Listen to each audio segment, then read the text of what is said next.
r/NoSleep. Posted by u/harbinger_51. He came from the fire. My eyes remained fixed on the fire. Its flames were beautiful. To me, their every move was a work of art.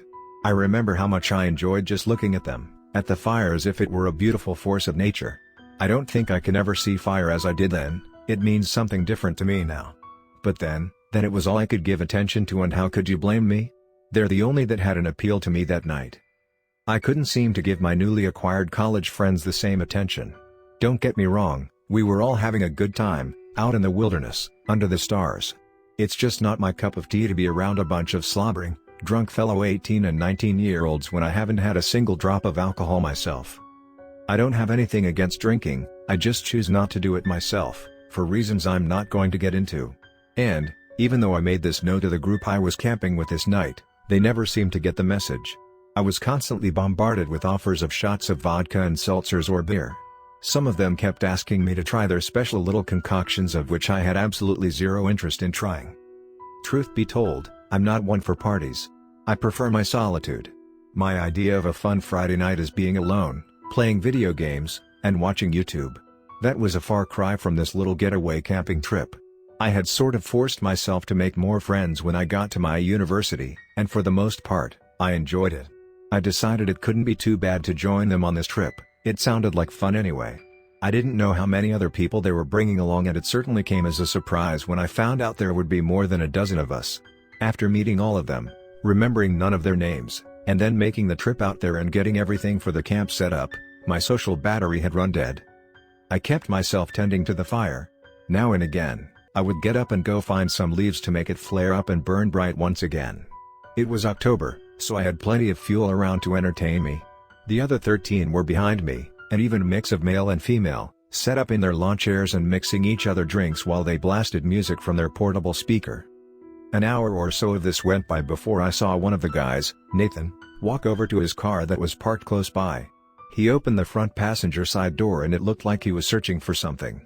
He was rummaging around for a while before he emerged, holding a single sheet of paper. I didn't think anything of it at first, but I kept a curious eye on him as he sat on the log next to mine.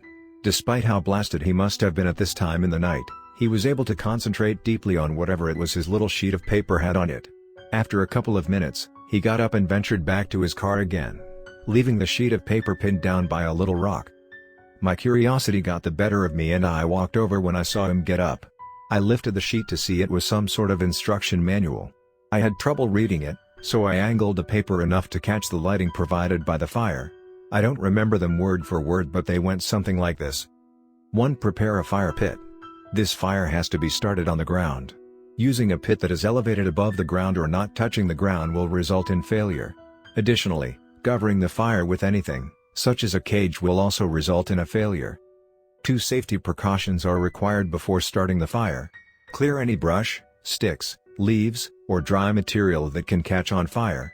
Remove loose clothing, tie up long hair, and keep it away from the fire. It cannot be stressed enough how important it is to keep the fire contained in its pit. 3. Have a fire extinguisher or some other means of putting out the fire quickly ready at any moment. Things can get out of hand fast and it's good to have a backup plan. Escaping the fire once its pit is impossible. Running is futile once he is free. I couldn't finish reading the instructions before Nathan snatched the paper from my hands. "What's that?" I asked with a hint of frustration at him taking the instructions from me. "Don't worry about it. I'm trying to do this weird ritual thing I found on the internet.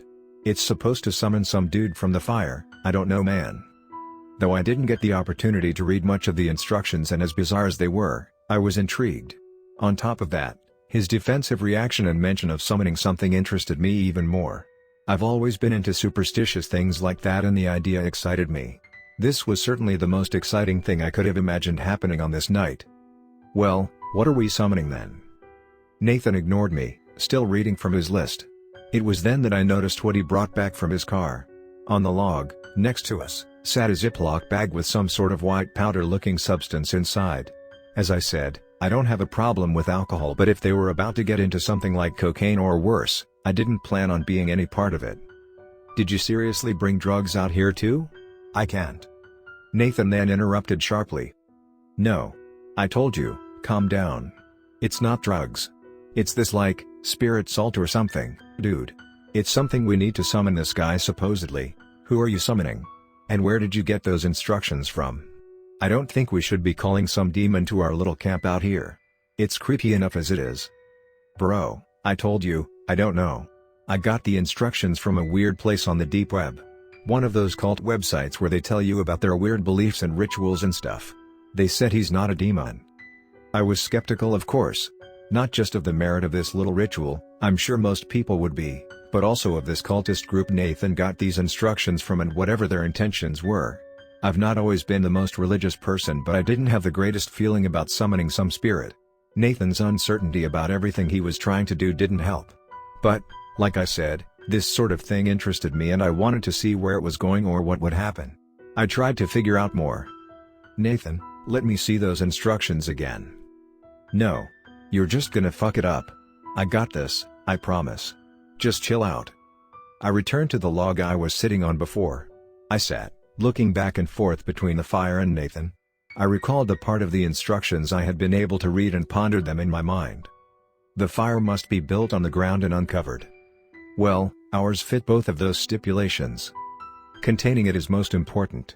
Anything that can catch fire should be cleared away. I looked around the ground near the fire. I had already thrown most of the leaves that were there, but I cleaned up what twigs and leaves were left and tossed them into the fire.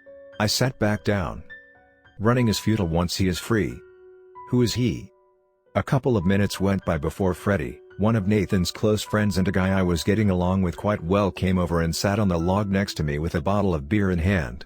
He's more outgoing and outspoken than I am, so it was no surprise to me that, when after he took a peek around me to get a look at Nathan, he had something to ask.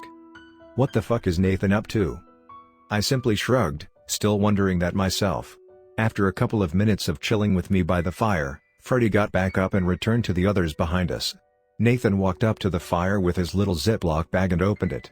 He slowly poured his powder, or salt, or whatever the hell it was along the ground about a foot or two away from the fire, making a ring around it. He proceeded to take a small stick and etch something into the ground, all along the outside of the ring he'd just made. I got up to have an inspection. He was carving some sort of symbols or letters in the dirt. It looked like maybe an old language, but I had no clue what one it could be. I figured he still wasn't going to tell me what was up. I wanted to get a look at that weird instruction manual he had again, but I couldn't because he was holding it. I watched as he finished going around the circle, making all of his little symbols in the dirt before he made another ring with salt around them. He looked at each symbol and double-checked them, reading off of his instruction sheet for a minute before I saw him nod to himself and turn towards the group. Guys. Get over here, I gotta show you something. Shut that music off too, this has to be quiet. All but a few of them walked over after a few minutes of bickering back and forth. Freddy sat down next to me again. It seems a number of them didn't want to be interrupted and refused to be brought over to see what Nathan had planned. The guy who owned the speaker, and whose name I can't remember for the life of me, put up a fit over having to turn off the music. Nevertheless, most of them made their way to the fire and were sitting around it, waiting for Nathan to go on with his plans. He gave a little speech first.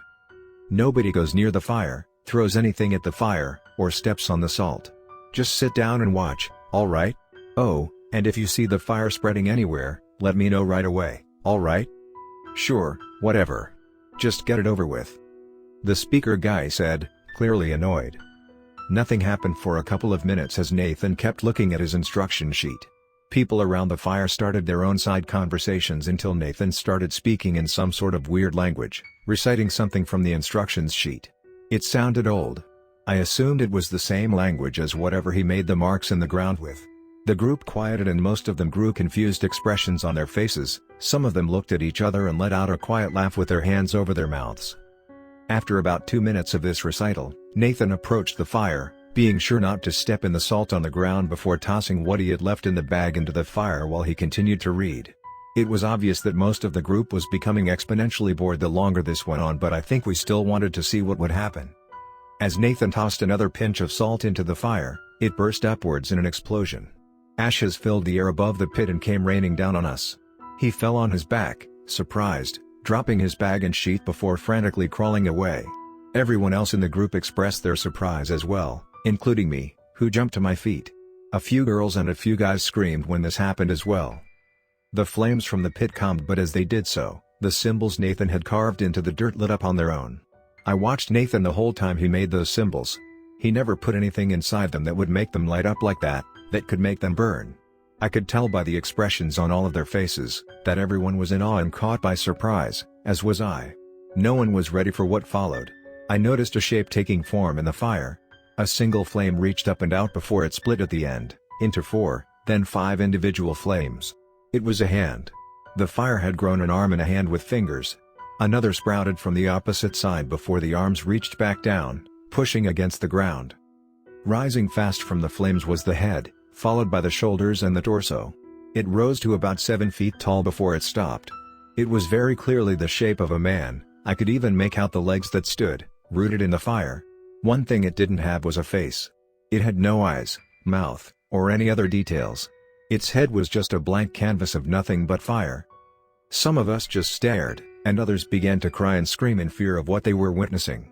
Nathan was back on his feet, standing next to me and Freddy. I could see the disbelief in his eyes as he looked at the figure formed by the flames.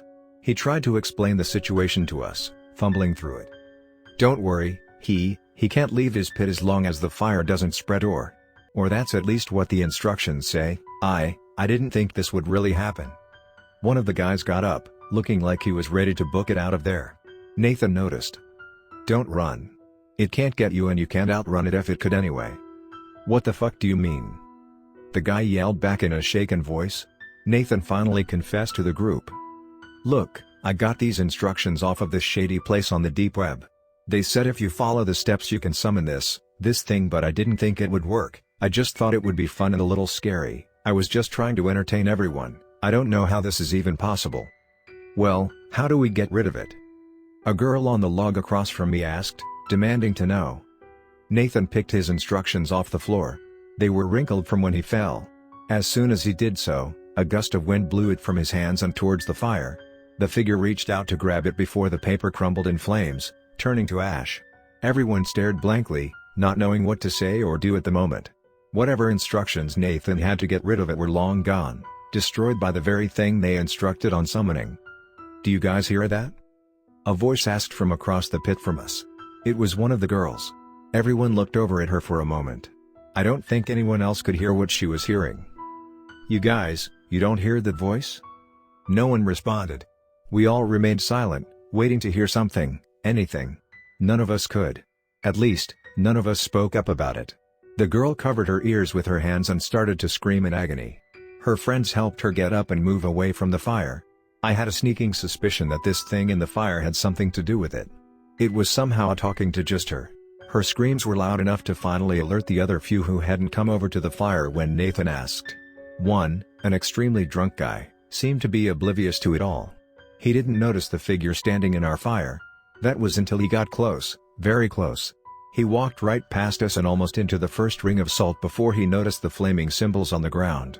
Before anyone could react and get him away, he looked up to come face to face with the figure in our fire. Like anyone would react, he jerked away from the fire in shock. Unfortunately, the cup he held in his hand spilled, right into the fire.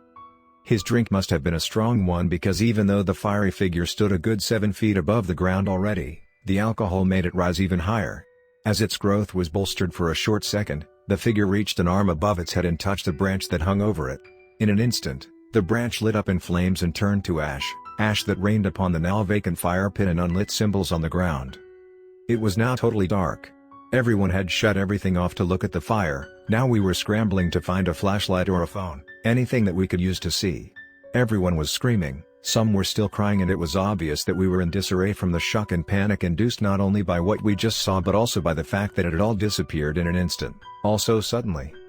Freddy, even in his drunken state, was coherent enough to remember and locate a flashlight he had earlier when he helped me set up the fire. He turned it on and shined it on everyone to make sure they were all right, but he stopped when the light landed on Nathan, who was, for some reason, standing as stiff as a board, looking at the fire. I thought he was in shock, but it was like he turned to stone. I gave him a tap on the shoulder but he didn't move. "Nathan? What's wrong, man? Can you talk to me?" I turned around. "Freddy, he's not moving. It's like he's frozen in a palace or something." Freddy was giving him a good long look before he freaked out, yelling, "What the fuck? What the fuck is that? Oh my god. When I snapped my head back around towards Nathan, I could see flames emerging from his chest. It was an arm once again, but it held something. It took me a couple of seconds before I realized it was his heart. He still stood rigidly, unmoving as we watched his heart cook in the hand of this arm coming out of his chest. Once again, screams emerged from everyone, all around the pit as the stench of burned flesh joined the chaos. I think just about everyone ran but me and Freddy. We were mesmerized by what we were looking at. We probably should have run, but instead, we stood there witnessing it take the place of his body. His eyes melted, replaced by raging flames before the rest of his body followed. In a matter of seconds, his flesh was gone, revealing his charred skeleton that fell to the ground and crumbled to ash on impact. The man made of fire stood in his place. We got up and ran, but didn't know where. As we turned, we saw everyone else gathering whatever they bothered to grab and piling into cars. 2 vehicles started up and gunned it down the dirt road that led out of the camp, trying to reach the road. I guess they hadn't the heart to wait for everyone else, or they didn't care. Right before they met the road, they too were engulfed in waves of flames that swooped in from somewhere in the forest. The cars exploded, and it didn't take any closer inspection for all of us to realize whoever was in them was long gone. Anyone who was jumping into a car quickly abandoned that idea. I followed Freddy as we, like everyone else still alive, ran into the woods. Freddy knew where the road was, and that's where I realized we were headed. As far as I knew, this wasn't a bad idea. Everything around us was wood, and it was flammable. Getting away from that had to be a good idea. I was pushed, but not knocked to the ground by someone running into me. I looked down to see one of the girls, who had fallen to the ground upon running into me. She looked up at me, right into my eyes as the flames took hold of her, and she was eaten alive by them, as I saw happen to Nathan. I didn't stay long and kept running with Freddy, but the guilt washed over me. What had I just done? I just got her killed and I saw it happen. I have never been the greatest runner, especially long distance, and neither was Freddy, but we made a good distance in a short time, and before we knew it, we were on the smooth, paved road. We stopped for a moment to catch our breath. I looked back to find that the flames hadn't followed us.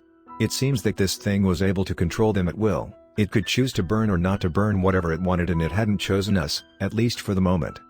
Down the road a ways behind us, closer to where our camp had been, we saw more of our group in the street. The only reason we could see them was because the woods near the road was being incinerated. The fire coming from our camp had chosen to follow them. They were running toward me and Freddy, at full speed. We waited for them to catch up before joining them and running away once again. Everyone was able to keep up for about 5 minutes or so before one of the guys, the one with the speaker from earlier, stopped and started coughing. It sounded like he got too much smoke in his lungs. Freddy urged him to keep moving. "Come on, did you see how fast that thing was? We can't stop."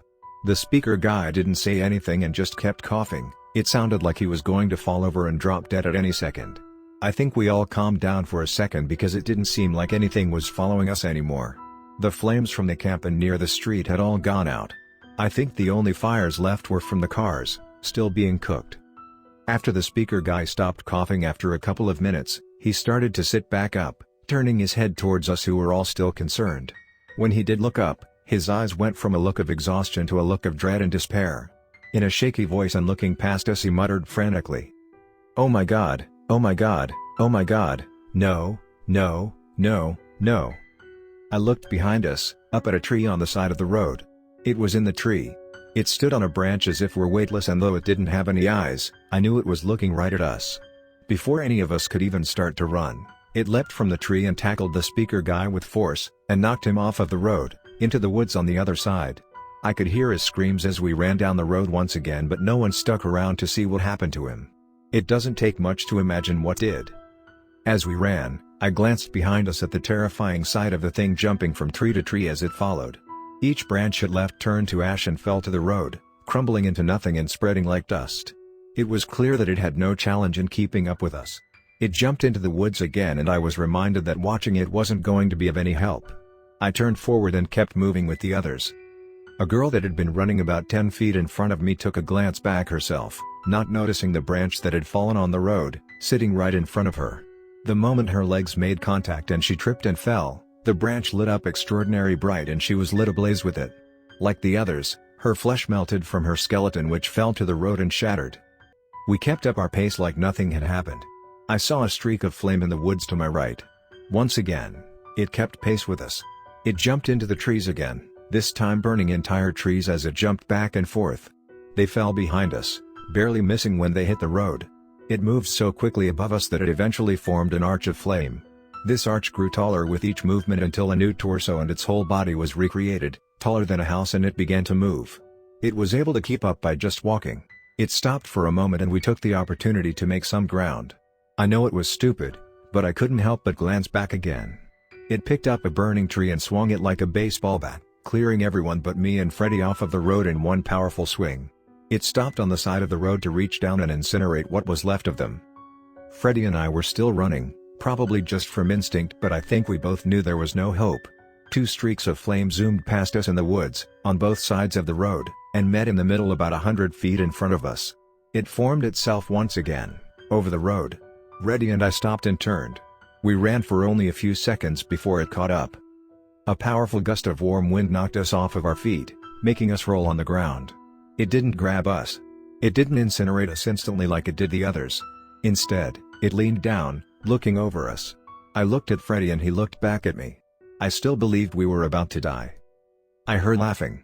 It took me a moment, but I recognized it as Nathan's voice. It kept laughing, changing its voice about a dozen times, all different people, but clearly they were people. I recognized a few of them. It was the voices of everyone it just killed. It leaned in further. I thought it was about to touch me. I closed my eyes, but only for a second because the laughing ceased.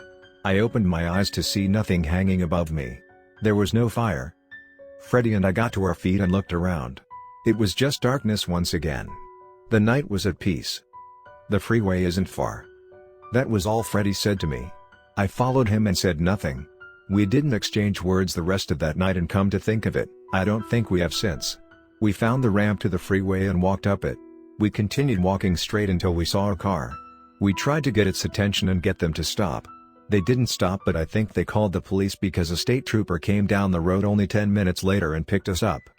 We didn't say much to the officer who picked us up, but when we were brought to a station, I was questioned and I told them everything I am telling you here. I told them exactly what happened, and there's no way in hell that they believed me. I was told that they found our camp. They say everything in our camp was burned, all of our tents, bags, all of the cars. Somehow the trees around it remained untouched. Even the dead leaves on the ground remained. They never found any trees collapsed in the road. They didn't find a fire of any kind, just the remnants of one from the pit. This makes sense to me now. I saw what it was capable of. I saw that it only burned what it saw necessary to burn. Everyone in the group is still missing according to the authorities. I know it's not true, but there was nothing left for them to find. There are no clothes, no bodies, not even bones, but they'll never believe me. Somehow, I was let go, but I suspect I won't be free for long. If you would even call it free. I know that Freddy and I are their top suspects in whatever it is they think we've done. I think we released something into our world that night. I don't think it's gone away, and if it has, there are people out there who know about it, who know how to bring it back. Some people want that evil to walk the earth. I've been searching everywhere on the internet to find out what it was, where it came from, but I've found nothing. I haven't been able to find the deep website he got those instructions from. For now, I'll keep looking. Don't play with things you shouldn't. You do not know the consequences.